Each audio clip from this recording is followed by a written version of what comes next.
Bismillahirrahmanirrahim.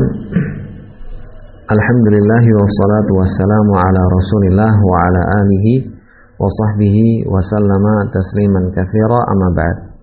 Nah, sahabat rasyid rahimani wa rahimakumullah.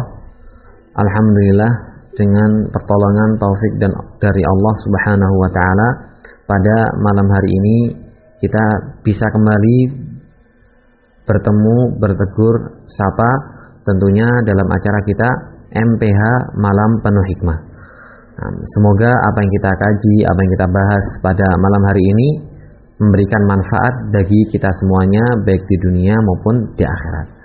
Nah, insyaallah taala sahabat rasyid rahimani wa rahimakumullah, pada acara ini ana akan membacakan kepada antum kitab Al-Bidayah wan Nihayah karya Ibnu Katsir rahimahullahu taala. Dan sebelum kita lanjutkan, saya memohon maaf yang sebesar-besarnya karena pada jadwal sebelum hari ini, pada hari Sabtu kemarin tidak bisa live langsung mengisi pada jadwal tersebut dikarenakan satu dan lain hal. Nah, sahabat rasyid rahimani wa rahimakumullah, pada pertemuan yang terakhir kita telah sama-sama membaca kisah tentang Nabi Ibrahim alaihi salatu wassalam yang mendakwahi kaumnya di kota Babilonia, di mana kaumnya ketika itu tempat kelahiran beliau sallallahu alaihi wasallam, Nabi Ibrahim, Babilonia. Kaumnya, seluruh penduduk di kota Babilonia, kaum Nabi Ibrahim alaihi salatu wasallam menyembah berhala, menyembah berhala. Bahkan ayah Nabi Ibrahim alaihi salatu wasallam sendiri pun demikian, menyembah berhala. Nah, sebagai bentuk misi Nabi Ibrahim alaihi salatu wasallam, dakwah beliau sallallahu alaihi wasallam untuk menunaikan amanah risalah dari Allah Subhanahu wa taala, maka Nabi Ibrahim alaihi salatu wasallam berdakwah kepada mereka. Di mana Nabi Ibrahim alaihi salatu wasallam bertanya kepada mereka, bertanya agar mereka sadar tentunya, sebagaimana Allah Subhanahu wa taala kisahkan, ma hadhihi tamathilul lati antum laha akifun. Duhai ayahku, duhai kaumku, patung-patung apa ini yang kalian sembah, yang kalian ibadahi, yang kalian beriktikaf padanya, yang kalian berdoa kepadanya? Kenapa patung-patung ini? Kenapa harus patung-patung ini yang kalian sembah? Qalu wajadna aba'ana laha abidin. Kata mereka menjawab, wajadna aba'ana laha abidin. Nah, kami mendapati bapak-bapak kami menyembahnya, makanya kami mengikuti. Maka Nabi Ibrahim alaihi salatu wassalam berkata kepada mereka, qala laqad kuntum antum wa aba'ukum fi dhalalim mubin. Sungguh kalian dan bapak-bapak kalian berada dalam kesesatan yang nyata. Maka kaumnya menjawab, qalu ajitana bil haqqi am anta minal la'ibin. Duhai Ibrahim, apakah kamu ini ucapanmu ini benar-benar kamu ucapkan, kamu ini benar-benar, atau hanya permainan belaka, atau hanya bercanda, bermain-main? Qala bal rabbukum rabbus samawati wal ardi alladzi fatarahunna wa ana ala dzalikum minasyahidin. Bahkan kata Nabi Ibrahim alaihi salatu wasallam menjawab, saya ini benar, dakwah yang saya lakukan ini benar apa adanya, hak, bukan main-main, saya serius, bukan main-main. Bahkan sebenarnya kata Nabi Ibrahim, Rabb kalian adalah Rabb yang menciptakan langit dan bumi, alladzi fatarahunna, yang menciptakannya pertama kali. Wa ana ala dzalikum minasyahidin, dan aku termasuk orang-orang yang dapat memberikan bukti, mampu bersaksi atas hal yang demikian. Akan tetapi kaumnya tidak mau percaya kepada Nabi Ibrahim alaihi salatu wassalam, bahkan mereka semakin menantang. Maka Nabi Ibrahim alaihi salatu wassalam bertekad dalam hatinya, atau beliau berbisik-bisik kepada orang yang di sebelahnya, wa tallahi la akidanna asnamakum ba'da an tuwallu mudbirin. Demi Allah, kata Nabi Ibrahim, sungguh aku akan melakukan tipu daya terhadap berhala-berhala kalian, terhadap patung-patung kalian, sepeninggal kalian pergi. Jadi sebagaimana yang kita baca pada pertemuan yang terakhir, bahwasanya penduduk kota Babilonia ini memiliki satu hari raya di mana mereka akan merayakannya di luar kota. Mereka semua akan pergi meninggalkan kota Babilonia menuju keluar kota untuk merayakan hari raya tersebut. Nah, Nabi Ibrahim alaihi salatu wasalam ingin membuat tipu daya tentunya untuk menyadarkan mereka, bukan untuk mencelakakan mereka. Sungguh la'akidanna, aku akan membuat tipu daya asnamakum terhadap berhala-berhala kalian ba'da an tuwallu mudbirin, sepeninggal kalian pergi, saat kalian akan merayakan hari raya kalian. Faja'alahum judzadan, maka Nabi Ibrahim alaihi salatu wasallam mendatangi berhala-berhala tersebut, kemudian menghancurkannya sehingga menjadi terbelah, terpotong-potong. Illa kabiran lahum, kecuali berhala yang paling besar, berhala induknya. La'allahum ilaihi yarji'un, harapannya agar mereka kembali untuk bertanya tentang peristiwa ini. Qalu man fa'ala hadza bi alihatina innahu laminadh dhalimin. Tatkala seluruh kaumnya pulang, seluruh penduduk Babilonia pulang, dan mereka pulang pertama kali bukan mendatangi rumah-rumah mereka, bukan mendatangi berhala-berhala mereka, karena berhala yang mereka sembah itu sangat mereka agungkan. Jadi balik pulang ke rumah, pulang ke kota, masuk ke kota mereka, kembali ke kampung mereka, mereka tidak segera masuk rumah, namun menghampiri tempat beribadah di mana patung-patung tersebut berada. Sontak mereka kaget, terhentak. Nah, siapa nih yang berani membuat atau menghancurkan berhala-berhala kami?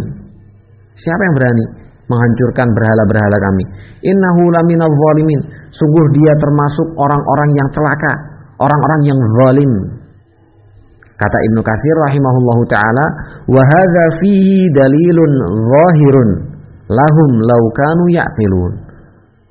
Padahal sebenarnya pada peristiwa ini terdapat bukti yang sangat nyata untuk mereka, andaikan mereka punya akal yang sehat. Namun sayang mereka nggak punya akal yang sehat. Akalnya sudah teracuni dengan hawa nafsu. Akalnya sudah terkotori dengan noda-noda kesyirikan. Wa huwa ma halla bi alihatihimul lati kanu ya'budunaha, yaitu peristiwa yang menimpa berhala-berhala mereka yang mereka sembah. Falau kanat alihatan ladafa'at an anfusiha man aradaha bisu. Kalau seandainya berhala-berhala itu benar-benar sang pencipta, benar-benar yang berhak diibadahi, benar-benar Tuhan, andaikan berhala-berhala itu benar-benar Tuhan, ladafa'at an anfusiha man arada bisu, maka tentunya dia akan berani, maka tentunya Tuhan tersebut akan bisa membela diri atas orang-orang, atas perbuatan orang-orang yang menginginkan kejelekan atasnya. Namanya Tuhan kok, masa nggak bisa membela diri? Namanya Tuhan, masa dijelek-jelekkan diam saja, bahkan hancur berkeping-keping? Kan nggak mungkin. Lakinnahum qalu min jahlihim, kata Ibnu Katsir, akan tetapi mereka menjawab karena kebodohan mereka. Wa qillati aqlihim, karena saking parahnya akal mereka. Wa kathrati dhalalihim, mereka menjawab disebabkan saking sesatnya mereka. Wa khabalihim, saking keras kepalanya mereka. Mereka masih bertanya, man fa'ala hadza bi alihatina, siapa yang lancang berani berbuat demikian terhadap Tuhan-Tuhan kami? Innahu laminadh dhalimin, sungguh dia termasuk orang-orang yang zalim. Jadi mereka nggak sadar, masa sih Tuhan bisa dizalimi, maksudnya bisa dihancurkan berkeping-keping? Kan nggak mungkin. Harusnya mereka sadar dong. Tapi karena saking bodohnya mereka, saking sesatnya dan keras kepalanya mereka tanpa sadar mengatakan yang demikian. Innahu laminadh dhalimin.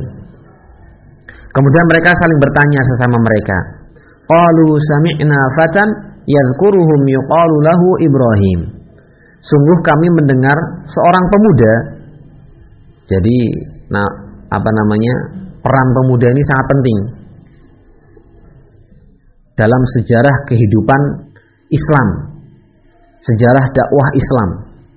Dari zaman Nabi Adam alaihi salam sampai nanti dakwah terakhir ditegakkan di muka bumi ini, peran pemuda itu sangat penting. Salah satunya di zaman Nabi Ibrahim alaihi salatu wassalam. Bumi yang saat itu gelap mencekam, tinggal menunggu azab dari Allah Subhanahu wa ta'ala, dipenuhi dengan kesyirikan, gelap dengan gelapnya kemaksiatan. Allah Subhanahu wa ta'ala mengirim seorang pemuda. Qalu sami'na fatan. Kata mereka, kami mendengar seorang pemuda yadhkuruhum, yang senantiasa menjelek-jelekkan berhala kita. Yuqalu lahu Ibrahim, namanya Ibrahim. Qalu fa'tu bihi ala a'yunin nas la'allahum yashhadun. Maka kata para pemimpin mereka, fa'tu bihi, datangkan dia, seret dia, paksa dia ke sini. Ala a'yunin nas, di depan orang yang banyak, di depan seluruh penduduk Babilonia. La'allahum yashhadun. Semoga saja mereka, seluruh penduduk Babilonia, bisa melihat, menyaksikan apa sih balasan, apa hukuman bagi orang-orang yang berbuat tidak baik kepada berhala-berhala kita. Biar mereka takut, biar tidak macam-macam dengan berhala-berhala kita. Padahal kata Imam Ibnu Katsir rahimahullahu taala, wa kana hadza akbar maqasidil Khalili alaihi salam. Padahal maksud tujuan utama Al-Khalil alaihi salam ya ini. Maksud tujuan utama Al-Khalil alaihi salam ya agar dikumpulkan atau didatangkan di depan seluruh rakyat Babilonia. Jadi kesempatan untuk berdakwah kepada seluruh penduduk Babilonia bisa diambil kesempatan tersebut, bisa dimanfaatkan kesempatan tersebut. Yaitu tujuan besar beliau, an yajtami'an nasu kulluhum, agar manusia penduduk kota Babilonia kulluhum seluruhnya yajtami'a, semuanya berkumpul, fayuqimu ala jami'i ubbadil asnam al-hujjah, sehingga Nabi Ibrahim alaihi salatu wassalam bisa menegakkan hujjah kepada seluruh penyembah berhala, ala butlani ma hum alaihi, untuk menegakkan hujjah bahwa apa yang mereka lakukan itu salah, apa yang mereka lakukan itu batil. Qala al-Imam Ibnu Katsir rahimahullahu taala, kita lanjutkan insyaallah, kemarin kita sampai di sini. Kita lanjutkan.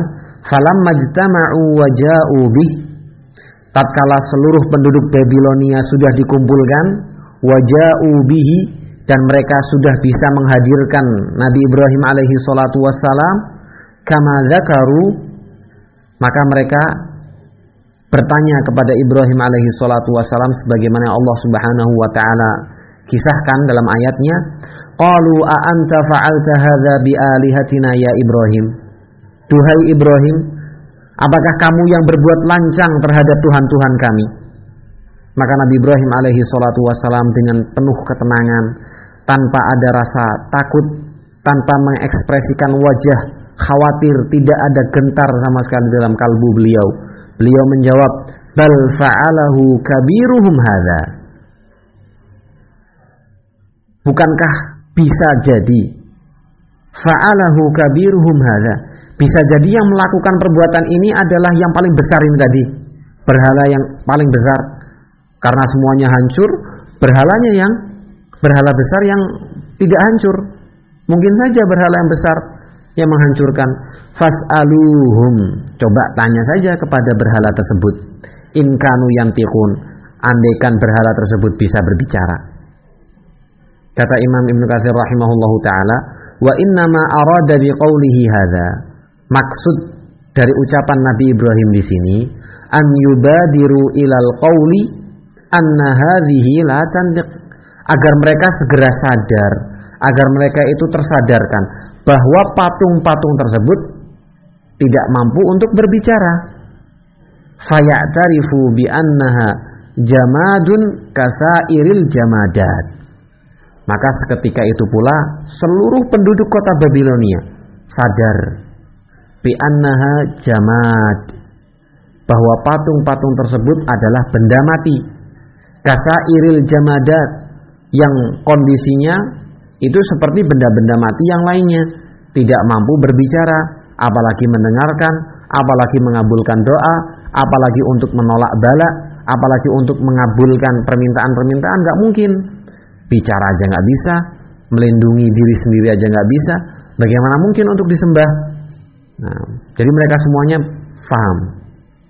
Kata Allah Subhanahu wa taala, "Faraja'u ila anfusihim", maka mereka sadar, rujuk kepada jiwa-jiwa mereka, sadar tapi belum sampai beriman. Baru sepintas sadar. Beberapa saat mereka sadar. Faqalu innakum antumuz zalimun. Kata mereka sesama mereka, kayaknya memang kalian sendiri, kita sendiri orang-orang yang berbuat zalim. Zalim terhadap diri sendiri. Kenapa? Karena menyembah berhala yang tidak pantas untuk disembah. Kalian yang berbuat zalim terhadap diri kalian sendiri, bukan Ibrahim, tapi kalian sendiri. Itu sesaat saja, sepintas saja. Ai, kata Ibnu Katsir rahimahullahu taala, fa'adu ala anfusihim bil malamah. Mereka saling menyindir sesama mereka. Kamu sendiri yang salah. Kamu. Nah, bukan Ibrahim, kamu. Orang nggak bisa berbicara kok disembah. Jadi mereka saling menyalahkan satu sama lain. Mereka sendiri di antara mereka sendiri. Faqalu, mereka mengatakan, innakum antumuz zalimun. Kamu yang zalim. Kamu yang zalim. Semuanya berbicara demikian, menuduh demikian. Kemudian Allah Subhanahu wa taala melanjutkan, summa nukisu ala ru'usihim. Kemudian mereka penduduk kota Babilonia nukisu ala ru'usihim. Mereka bingung sendiri, bimbang sendiri. Kata Ibnu Katsir menerangkan, menafsirkan, adrakatil qauma hayratasu ay fa'atraku. Jadi mereka bimbang, pening kepala, akhirnya mereka atraku, tertunduk kepala mereka. Tertunduk, saking enggak masuk akalnya perbuatan yang mereka lakukan sendiri. Summa qalu, akhirnya mereka sadar dan berkata kepada Ibrahim, summa laqad alimta ma haula'i yantiqun. Duhai Ibrahim, masa kamu menyuruh kami bertanya kepada berhala yang besar ini? Laqad alimta, padahal kamu sudah tahu, ma haula'i yantiqun, berhala-berhala tersebut tidak mampu untuk berbicara. Ai, kata Ibnu Katsir, laqad alimta ya Ibrahim, bukankah kamu sudah tahu, anna hadhihi, bahwa berhala-berhala ini la tantiq, tidak mampu untuk berbicara. Fa kaifa ta'muruna bisu'aliha, terus gimana kok kamu menyuruh kami untuk bertanya kepada dia? Fa inda dzalika qala lahumul khalil. Nah, saat kaumnya sadar, maka Nabi Ibrahim alaihi salatu wassalam langsung berkata, afata'buduna min dunillahi ma la yanfa'ukum syai'an wa la yadhurrukum. Apakah kalian mau beribadah, apakah kalian mau menyembah selain kepada Allah Subhanahu wa taala sesuatu yang tidak dapat memberikan manfaat kepada kalian sedikit pun, wala yadhurrukum, dan tidak mampu untuk memberikan madharat kepada kalian? Rela kamu beribadah kepada Tuhan yang seperti ini? Ridho kamu beribadah kepada sesuatu yang seperti ini? Kita sudah capek-capek nangis sampai air mata kita habis, keluar 1 liter, 1 ember air mata, tapi dia ternyata nggak bisa mengabulkan permintaan kita. Nah, percuma. Nah, apakah kamu ridho? Apakah kamu berakal? Nah, berhala yang nggak bisa ngapa-ngapain, ngomong aja nggak bisa. Masa kalian sembah? Jadi kesempatan Nabi Ibrahim alaihi salatu wasallam masuk. Uffil lakum, celaka kalian.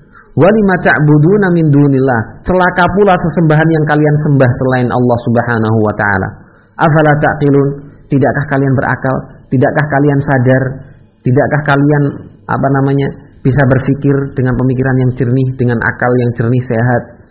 Nah, akan tetapi sangat disayangkan. Sekali lagi, ma'asyiral muslimin rahimani wa rahimakumullah, yang namanya hidayah itu hanya di tangan Allah Subhanahu wa taala. Yang namanya hidayah itu hanya di tangan Allah Subhanahu wa taala.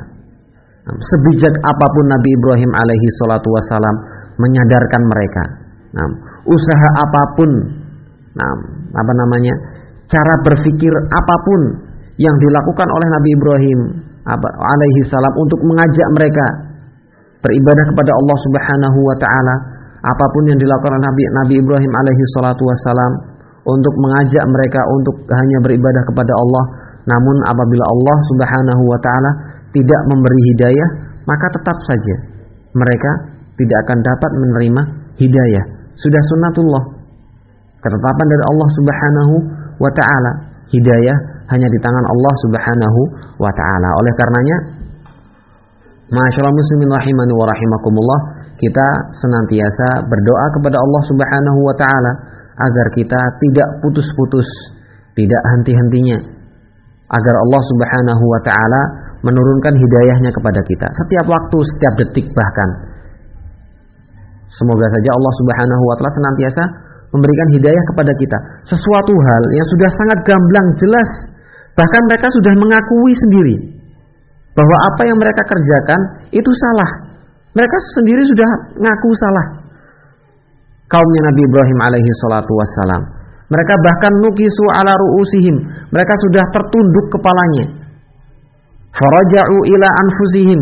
Allah Subhanahu wa taala juga berkata mereka telah kembali rujuk. Mereka telah sadar bahwa berhala mereka ini tidak mampu berbicara. Ini sudah sangat jelas kepada mereka, ditunjukkan kepada mereka. Namun tetap saja mereka tidak mendapatkan hidayah dari Allah Subhanahu wa taala, karena memang hidayah itu mutlak hanya di tangan Allah Subhanahu wa taala. Dan sekali lagi, ma'asyiral muslimin rahimani wa rahimakumullah, ini menjadi sebuah pelajaran bagi kita semuanya, pelajaran yang berharga tentunya, agar kita senantiasa berdoa kepada Allah Subhanahu wa taala untuk senantiasa mendapatkan hidayah, tercurahkan hidayah dari Allah Subhanahu wa taala. Sepintar apapun kita, gelar setinggi apapun yang kita sandang, apabila Allah Subhanahu wa taala tidak memberikan kita hidayah, kita tetap akan nyeleneh, menyimpang dari jalannya Allah Subhanahu wa taala. Dan sudah banyak sekali kisah atau peristiwa yang kita lihat sendiri. Berapa banyak orang yang kita lihat, kita saksikan, kita dengar beritanya, mereka orangnya pintar-pintar.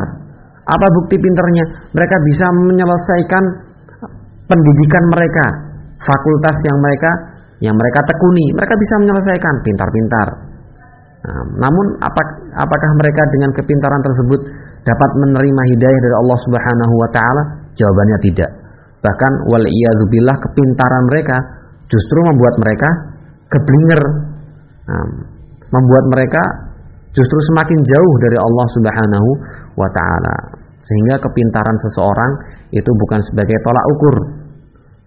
Gelar yang disandang oleh seseorang itu juga bukan sebagai tolak ukur.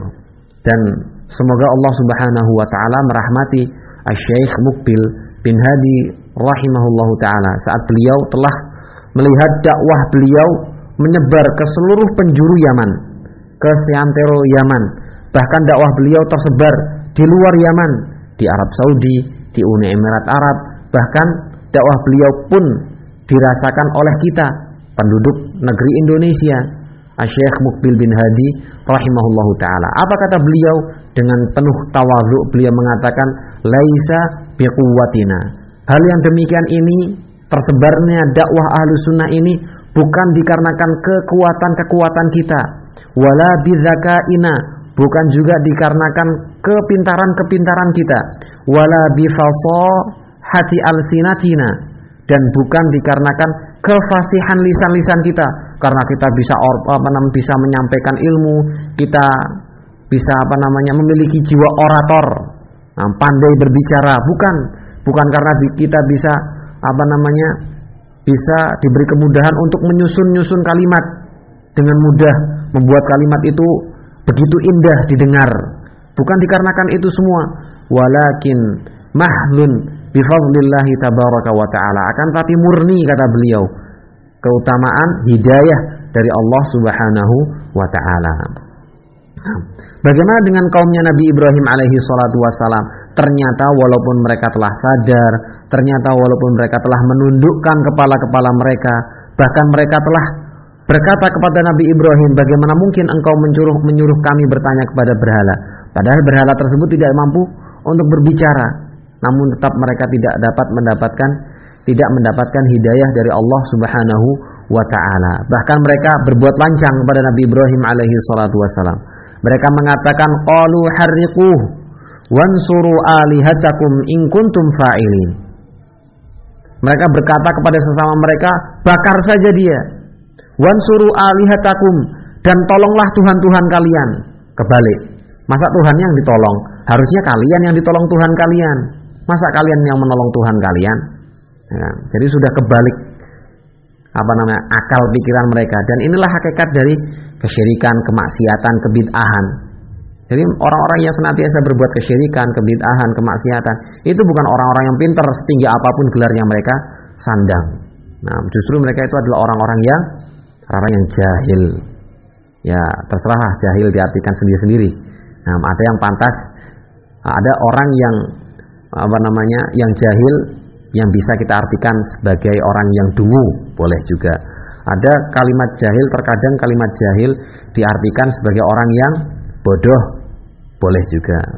Terkadang pula ada orang yang dikatakan jahil, namun artinya jahil ini adalah tidak tahu apa-apa.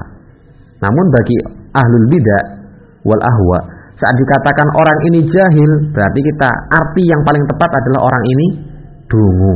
Orang ini dungu, pinter sebenarnya, tapi ya tadi keblinger jadinya, pinter keblinger. Qalu harriquhu, bakar saja dia. Wansuru alihatakum, dan tolonglah Tuhan-Tuhan kalian. In kuntum fa'ilin, jika kalian benar-benar mau bertindak. Maka benar, mereka membuat parit, mereka letakkan pada parit tersebut kayu-kayu bakar. Paritnya besar, kayu-kayu bakarnya pun juga banyak. Kemudian mereka nyalakan api. Nah, kemudian api itu pun berkobar-kobar. Nah, kemudian Nabi Ibrahim alaihi salatu wassalam dilempar ke dalam api tersebut. Namun Allah Subhanahu wa ta'ala sebagaimana dalam firman-Nya, in tansurullaha yansurkum, apabila kalian mau menolong agama Allah, maka Allah Subhanahu wa ta'ala akan menolong kalian. Demikian juga Nabi Ibrahim alaihi salatu wassalam. Allah Subhanahu wa ta'ala saat peristiwa yang sangat genting ini akan menimpa Nabi Ibrahim alaihi salatu wassalam, maka Allah Subhanahu wa ta'ala berfirman, "Qulna ya naru kuni bardan wa salaman ala Ibrahim." Kami perintahkan kepada api tersebut yang berkobar-kobar, "Ya nar, wahai api, kuni bardan, jadilah engkau dingin, wa salaman, dan jadilah engkau sebagai keselamatan, ala Ibrahim, atas Ibrahim." Kata Allah Subhanahu wa ta'ala, "Wa aradu bihi kaidan." Mereka penduduk kota Babilonia, mereka kaumnya Nabi Ibrahim menginginkan untuk berbuat makar, menginginkan kejelekan kepada Nabi Ibrahim alaihi salatu wassalam, faja'alnahumul akhsarin. Bahkan sebenarnya mereka itulah yang kami jadikan orang-orang yang terhina. Mereka menjadi orang-orang yang terhina. Nah, dan ma'asyiral muslimin rahimani wa rahimakumullah, kaum penduduk kota Babilonia setelah melihat Nabi Ibrahim alaihi salatu wassalam selamat dari api yang yang berkobar-kobar tadi, nah, yang menggeliat-geliat, apa sih namanya? Nah, ya tadilah berkobar-kobar. Nah, Nabi Ibrahim alaihi salatu wassalam selamat. Ini kan seharusnya kan menjadi tanda kan ya. Seharusnya kan menjadi bukti. akan kebenaran Nabi Ibrahim alaihi salatu wassalam. Akan tapi sekali lagi ma'asyiral muslimin rahimani wa rahimakumullah, yang namanya hidayah itu hanya di tangan Allah Subhanahu wa taala. Sehingga kita harus meminta hidayah dari Allah Subhanahu wa taala. Kaumnya Nabi Ibrahim alaihi salatu wassalam, walaupun telah melihat Nabi Ibrahim selamat, mereka tetap tidak mau beriman kepada Nabi Ibrahim alaihi salatu wassalam. Wal iyadzu billah. Nah, kemudian di akhir kisah ini Al-Imam Ibnu Katsir rahimahullahu taala membawakan beberapa hadis yang maknanya kurang lebih, banyak sekali yang hadis yang beliau sebutkan, yang maknanya kurang lebih bahwasanya seluruh hewan yang hadir ketika itu berusaha meniup api agar padam. Akan tetapi ada satu hewan yang tidak mau ikut hewan-hewan lainnya untuk meniup api agar padam. Nah, hewan itu adalah tokek. Nah, hewannya adalah tokek. Sehingga sunnahnya Rasulullah Shallallahu Alaihi Wasallam memerintahkan kita uktuluha, bunuh tokek-tokek itu, karena binatang tersebut tidak mau membantu hewan-hewan lainnya untuk memadamkan api yang membakar atau yang diniatkan untuk membakar Nabi Ibrahim alaihi salatu wassalam. Wallahu ta'ala alam bisawab. Semoga apa yang kita baca pada malam hari ini bermanfaat bagi kita semuanya. Apabila ada salahnya saya mohon maaf yang sebesar-besarnya. Wabillah at-taufiq wal hidayah walhamdulillahi rabbil alamin.